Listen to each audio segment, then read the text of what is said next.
वो वीज़ा दे रहा है तो वो आपकी टाइज देख रहा है, वो आपकी स्ट्रेंथ देख रहा है, वो आपको देख रहा है कि यार इस बंदे के पास ऐसी क्या मोटिवेशन है कि वो जाएगा, विजिट करेगा और वापस आएगा। 1 लाख रुपए की जॉब करने वाले को वो विजिट वीज़ा दे सकते हैं, तो दिए भी हैं लोग। आप इंटरव्यू के लिए जाते हैं बेसी के अंदर, तो उसमें क्या क्वेश्चन आंसर जो है आपसे पूछ सकते हैं? Purpose of the visit. और पता चला फॉर्म में आपने लिखा था कि मैं बहन से मिलने जा रहा हूँ, और अब आप कह रहे हैं कि नहीं मैं तो सिर्फ वेगस घूमूंगा। तो जिस दिन आपका इंटरव्यू होता है उसी दिन फैसला हो जाता है।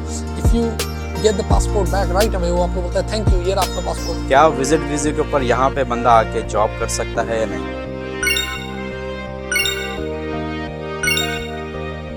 अस्सलाम वालेकुम, मेरा नाम है मोहम्मद जुनैद और आप देख रहे हैं मेरा YouTube channel Junaid USA vlog. एक नए व्लॉग में आपको वेलकम करता हूं और उम्मीद करता हूं आप सब खैरियत से होंगे। तो स्टार्ट करते हैं आज की वीडियो। आज की वीडियो में मैं आपको बताऊंगा कि आप अमेरिका किस तरह से जो है वो आ सकते हैं विज़िट वीज़े के ऊपर। तो ये काफ़ी इन्फॉर्मेशन वीडियो होने वाली है। ये इसमें सब क्वेश्चन आंसर, कितना आपका ख़र्चा आएगा, टोटल एक्सपेंस कितना आएगा, कितना टाइम लगेगा, इंटरव्यू क्वेश्चन आंसर क्या होंगे, तो मेरी वीडियो को एंड तक लाजमी देखें। तो स्टार्ट करते हैं आज की वीडियो। स्टार्ट करते हैं। आज मेरे साथ सुभान मिर्चा वाला हैं, तो इनसे बातचीत करते हैं और इन्फॉर्मेशन लेते हैं कि किसी को अगर अमेरिका आना हो तो वो विज़िट वीज़ा जो है वो किस तरह से अप्लाई कर सकता है। तो स्टार्ट करते हैं आज की वीडियो। अस्सलाम वालेकुम सुभान भाई, आप कैसे हैं? वालेकुम सलाम, I am good, thank you, खैरियत से हूँ और thank you for coming. You welcome. तो सबसे पहला क्वेश्चन ये है कि अमेरिका का विज़िट वीज़ा क्या है? देखें, मैं विज़िट वीज़ा से पहले बात करूँ। वीज़ा जो है वो एक इनविटेशन होता है, सही है ना। जैसे किसी पार्टी में जाना होता है, किसी क्लब में जाना होता है, कॉन्सर्ट में जाना होता है, उसके लिए होता है ना एक इनविटेशन। जी जी। लेकिन वो गारंटी नहीं होती कि आपको एंट्री मिलेगी, वो एक इनविटेशन होता है। तो वीज़ा एक होते हैं नॉन इमिग्रेंट वीज़ाज़ और कुछ होते हैं immigrant visas. Non immigrant visas का मतलब ये है कि वो वीज़ा तो है लेकिन it never leads to green card and citizenship, यानी वो इमिग्रेंट वीज़ा नहीं, सही है ना, नॉन इमिग्रेंट है। और इमिग्रेंट वीज़ाज़ वो होते हैं जो जिनका रास्ता जाता है किस तरफ, ग्रीन कार्ड और फिर फाइनली सिटीजनशिप की तरफ। तो ये जो विजिट वीज़ा है ना, it's actually a tourist visa, एक टेम्प्रेरी वीज़ा है, एक नॉन इमिग्रेंट वीज़ा है। इमिग्रेंट नहीं है, नॉन इमिग्रेंट वीज़ा है कि यानी इसका मकसद ये है कि आप आएँ, घूमें फिरें, फैमिली को विज़िट करें, कोई एक्सप्लोर करें, कल्चर, बिजनेस एक्सप्लोर किया, ये सारी यानी एक्सप्लोर करने के लिए तभी वो एक साथ वो वीज़ा देते हैं B1 और B2। सही। अच्छा, ये जो B1 B2 होता है ये सिर्फ़ और सिर्फ जो टूरिस्ट वीज़ा के लिए होता है या इसमें कुछ और भी कैटेगरीज होती हैं? मतलब कि आप सिर्फ़ और सिर्फ टूरिस्ट वीज़ा अप्लाई कर सकते हैं या और भी कुछ होता है अब इसमें? जैसे मैं आपको एक एग्जांपल देता हूँ। कोई कहता है कि जी for example my relatives are here, तो मुझे अपने रिलेटिव्स को विजिट करना है, तो उसकी कैटेगरी भी इसी में आ जाएगी। कोई फॉर एग्जांपल कहता है मुझे सिर्फ कोई मेरा इधर रिलेटिव नहीं है और मुझे फ्लोरिडा घूमना है, सही है ना, डिज्नी वर्ल्ड जाना है या वेगस जाना है, वो भी B1 B2 कैटेगरी में आ जाता है। कोई कहता है मुझे एक्सप्लोर करना है, सही है ना, लोगों को बिजनेस वगैरह इसके लिए एक्सप्लोर करना होता है, सही। तो भी इस कैटेगरी में आ जाता है, यानी it's a broader category actually. ठीक।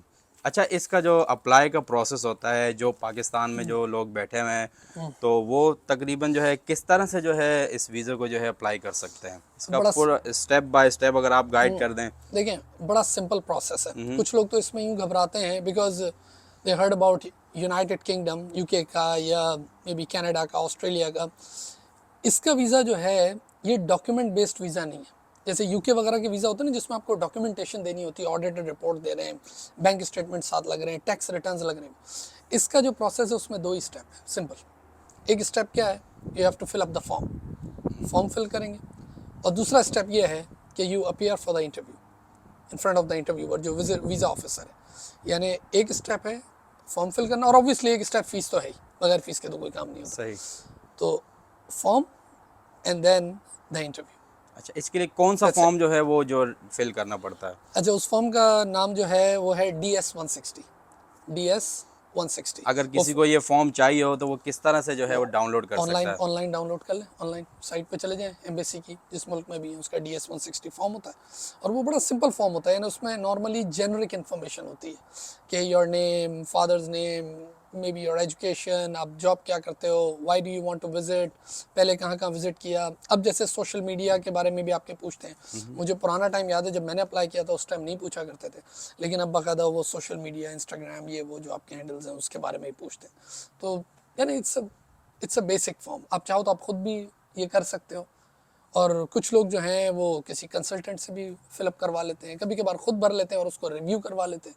तो इतना मुश्किल फॉर्म ये होता नहीं है, लेकिन ऑब्वियसली इसी फॉर्म की बेसिस पे जो ऑफिसर है वो आपको जज कर रहा होता है, यानी इसका मतलब मैं इसको ये तो कहूँगा कि ईजी तो है बट इट्स वेरी इंपॉर्टेंट, क्योंकि इसके साथ कोई डॉक्यूमेंट नहीं लग के जा रहा, कोई बैंक स्टेटमेंट नहीं और कोई चीज़ नहीं। क्योंकि देखिए जैसे यूके की हम बात करते हैं तो उसमें वो आपको जज करते हैं बेस्ड ऑन योर डॉक्यूमेंट। आप उनके सामने नहीं हो, वो डॉक्यूमेंट को देखेगा, looking at the tax return, bank statement, ये वो, तो उसको आइडिया होगा कि यार मैं किस शख्स को इन्वाइट कर रहा हूँ और अलाउ कर रहा हूँ। लेकिन इसमें तो ये है कि आपने सिर्फ फॉर्म में अपनी सारी इन्फॉर्मेशन डाल दी and then you appear for the interview. एक शख्स है जो कोई बहुत बड़ा कंसल्टेंट है, बहुत एक्सपर्ट है, और वो कहता है कि मेरे 1 घंटे की वैल्यू ही फॉर एग्जांपल $400 है या 2 लाख रुपए है या 5 लाख रुपए है, तो वो तो 5 लाख रुपए लेगा। सही। एक शख्स है जो वो कह रहा है ठीक है मैं तुम्हारा फॉर्म भर दूंगा $200 में, तो वो 200 में, कोई 100 में ही भर सकता है। कोई हो सकता है आपका दोस्त हो, बोले मैं फ्री में ही भर दूंगा। S160 फिल करने के बाद उसमें एडिटिंग होती है, एडिटिंग हो सकती आप है। एडिटिंग कर लेते हो। ये S160 आपने फिल किया, उसमें एडिटिंग होती है, और उसके बाद फिर आप अपनी वो फीस वगैरह भर के और वो डेट वगैरह सेलेक्ट करते हो। अच्छा, विजिट वीज़े के ऊपर जो है वो कितनी फ़ीस होती है? 180, 185 या लेस देन $200 होती है। ठीक, आपने DS-160 फॉर्म जो है वो डाउनलोड करके सबमिट कर दिया, उसके बाद क्या प्रोसेस होता है? कि एम्बेसी आपको इंटरव्यू कॉल करती है या? उसके बाद आपके पास ऑप्शन होता है कि आपको इंटरव्यू डेट सेलेक्ट करनी है ना, बिकॉज मे बी आपको कोई मेडिकल रीज़न है या मे बी यू ट्रैवलिंग और समथिंग, तो आप अपनी डेट, आपके पास जो ऑप्शन होते हैं उसमें आप वो डेट सेलेक्ट करते हो। कि बैंक बैलेंस इतना होना चाहिए, आपकी इतनी प्रॉपर्टी होनी चाहिए, क्या वो ज़रूरी होता है या नहीं?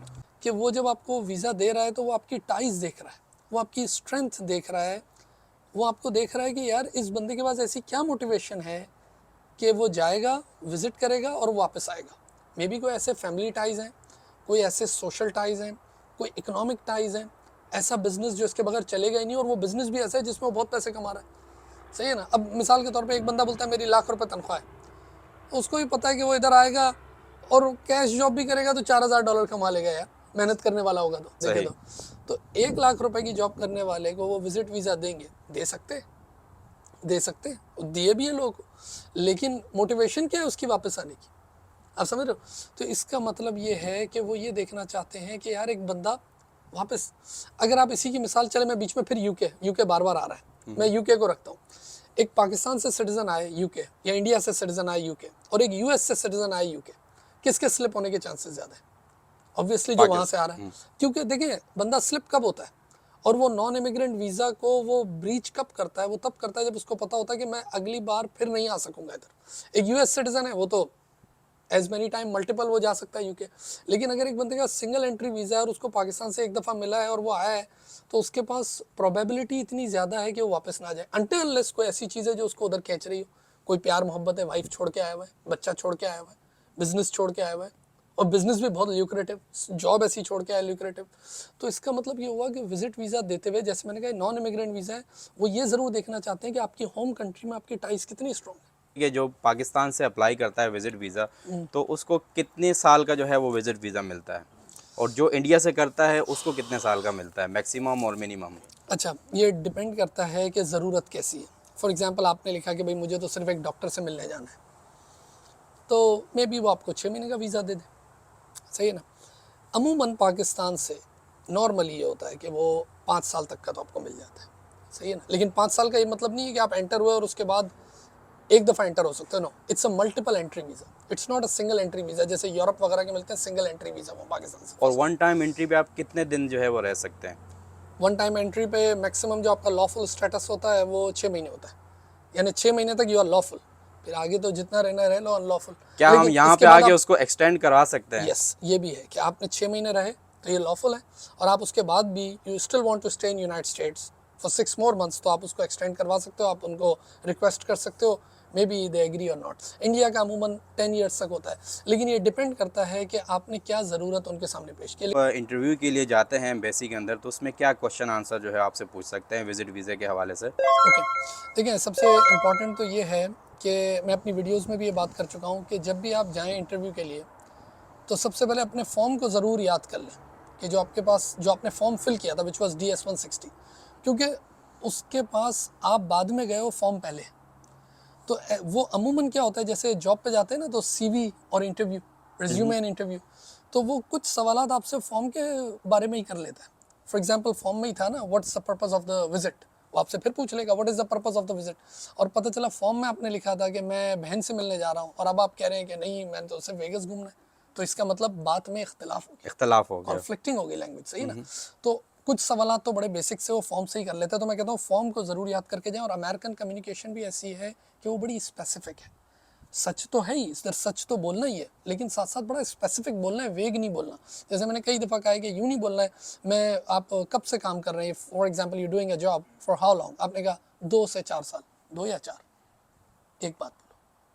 I am doing this job for 2 years, I am doing this job for 4 years, ये 2-4 क्या होता है? जब आपने दो डबल स्टेटमेंट वहाँ पे दे दिया है तो फिर आप फंस गए। वो वेग है ना, वो ब्लर है, उसको ब्लर स्टेटमेंट नहीं चाहिए, उसको स्पेसिफिक और क्लियर स्टेटमेंट चाहिए, सही है ना।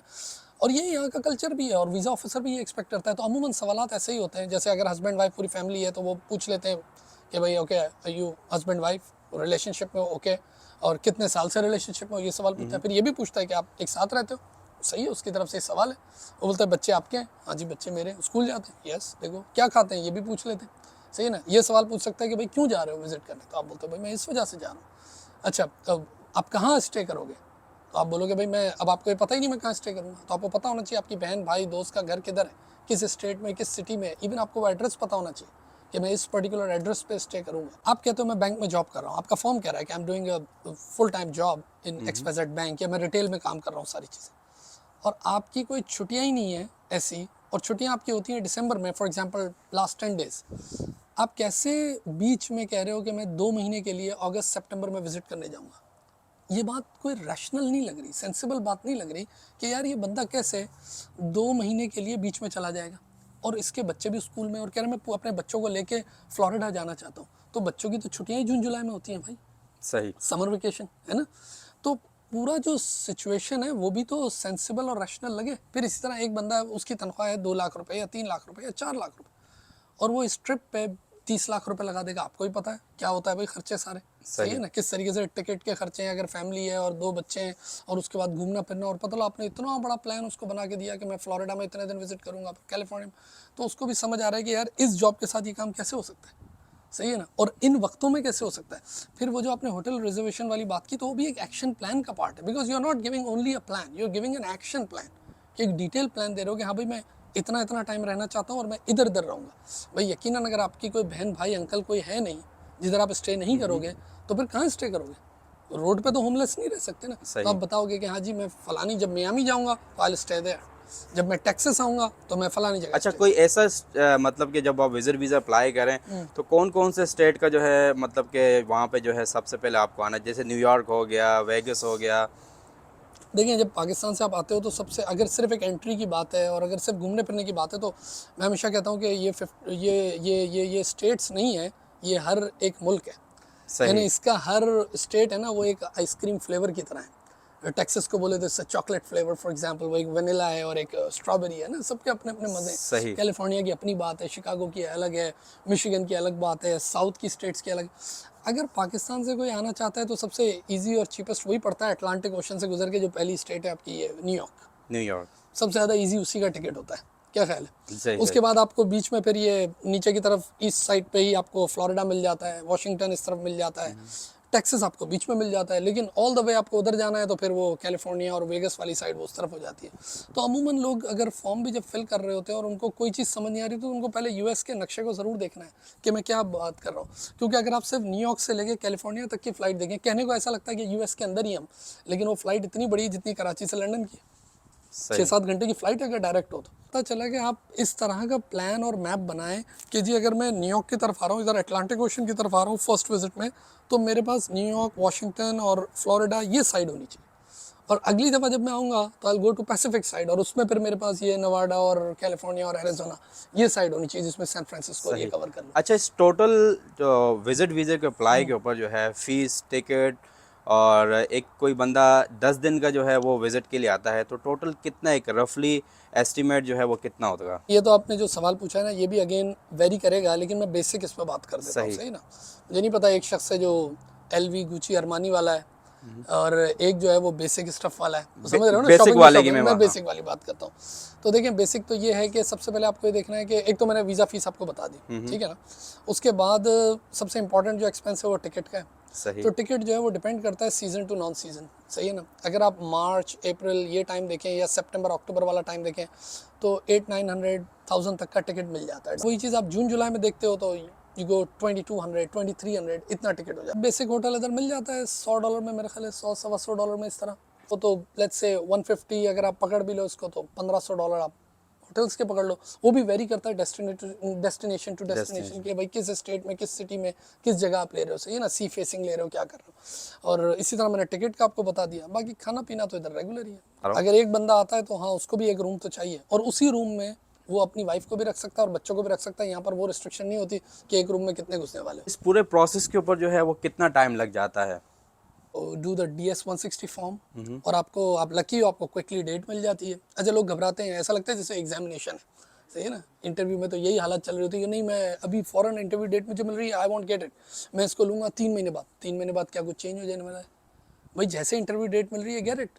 अच्छा, इंटरव्यू जो होता है ना वो 30 सेकेंड, 45 सेकेंड, 1 मिनट, इससे ज़्यादा थोड़ी होता है। वो 2-3 सवाल आपसे करता है। वो आपसे थोड़ी पूछता है कि कोई फिजिक्स और मैथमेटिक्स के फार्मूले बता दो, या ये पढ़े हुए हो तो ज़रा ये बता दो, नहीं, ऐसा कुछ भी नहीं है। तो 30-45 सेकंड का होता है। तो जैसे ही आपको मिलता है ASAP, you just get it. For example आपको 1 महीने के अंदर डेट मिल जाती है, तो आपने DS-160 फॉर्म फिल किया और 15-20 दिन में, 1 महीने में आपको डेट मिल गई। तो जिस दिन आपका इंटरव्यू होता है उसी दिन फैसला हो जाता है। If you get the passport back right away, वो आपको बोलता है थैंक यू, ये रहा आपका passport, it means you are rejected. It's a bad news if you get your passport right away. और अगर वो आपको बोलता है कि नहीं, योर वीज़ा इज़ अप्रूव्ड, और आपका पासपोर्ट अपने पास रख लेता है, तो फिर आपका वीज़ा एक्सेप्ट हो गया। वो आपको शाम में मिल जाता है, अमूमन शाम में या 1 दिन बाद मिल जाता है। बहुत एक्सेप्शनल बात होती है, वेरी एक्सेप्शनल, कि वो आपका वीज़ा जो है वो आपको वो पासपोर्ट रख ले और वो एडमिनिस्ट्रेटिव रिव्यू में डाल दे, और 1-1, 2-2 महीने भी उसमें लग जाते हैं कभी। लेकिन ये एक्सेप्शनल बात है, वेरी रिमोट। नॉर्मली शाम में आपको बोलता है कि यू कैन कलेक्ट। क्या विजिट वीज़े के ऊपर यहाँ पे बंदा आके जॉब कर सकता है या नहीं? नहीं कर सकता, इट्स नॉट अलाउड। क्योंकि मैंने कहा ये एक नॉन इमिग्रेंट टूरिस्ट, इसका मकसद क्या है? घूमो फिरो, एंजॉय करो, समंदर देखो, वेगस को देखो, पार्टी शार्टी करो, गो बैक। यहाँ काम करने आप नहीं है, सही है ना। लेकिन अब आप ये मैं आपको लॉ की बात बता रहा हूँ जो लीगल। लेकिन अगर रियल टर्म में आप देखें तो ज़ाहिर लोग आते हैं और कोई कैश जॉब कर लेते हैं, विच इज़ नॉट गुड, सही है ना, क्योंकि ये लॉफुल नहीं है। और ये सारे काम कर लेते हैं और वो कैश में पैसे ले लेते हैं। तो ना एम्प्लॉयर के लिए बात अच्छी है, ना एम्प्लॉय के लिए अच्छी है, क्योंकि this is against the law. मकसद इसका ये, आएँ, घूमे फिरें, वापस चले जाएँ, दैट्स इट। फिर आएँ, फिर घूमे पिके, मल्टीपल है, कोई आपको नहीं रोक रहा। थैंक यू सो मच, आपने मेरे देखने वालों को जो है इन्फॉर्मेशन दी और विज़िट वीज़े के हवाले से बताया कि वो किस तरह अप्लाई होता है, कितना ख़र्चा आता है। तो बहुत बहुत शुक्रिया आपका। तो आज की वीडियो मैं यहीं ख़त्म करता हूँ। इंशाल्लाह एक नई वीडियो में एक नए व्लॉग के साथ आपके साथ हाज़िर होऊंगा। अल्लाह हाफ़िज़, फ़ी अमान अल्लाह। अगर आपने अभी तक सब्सक्राइब नहीं किया तो सब्सक्राइब कर लें मेरे चैनल को। Thank you so much.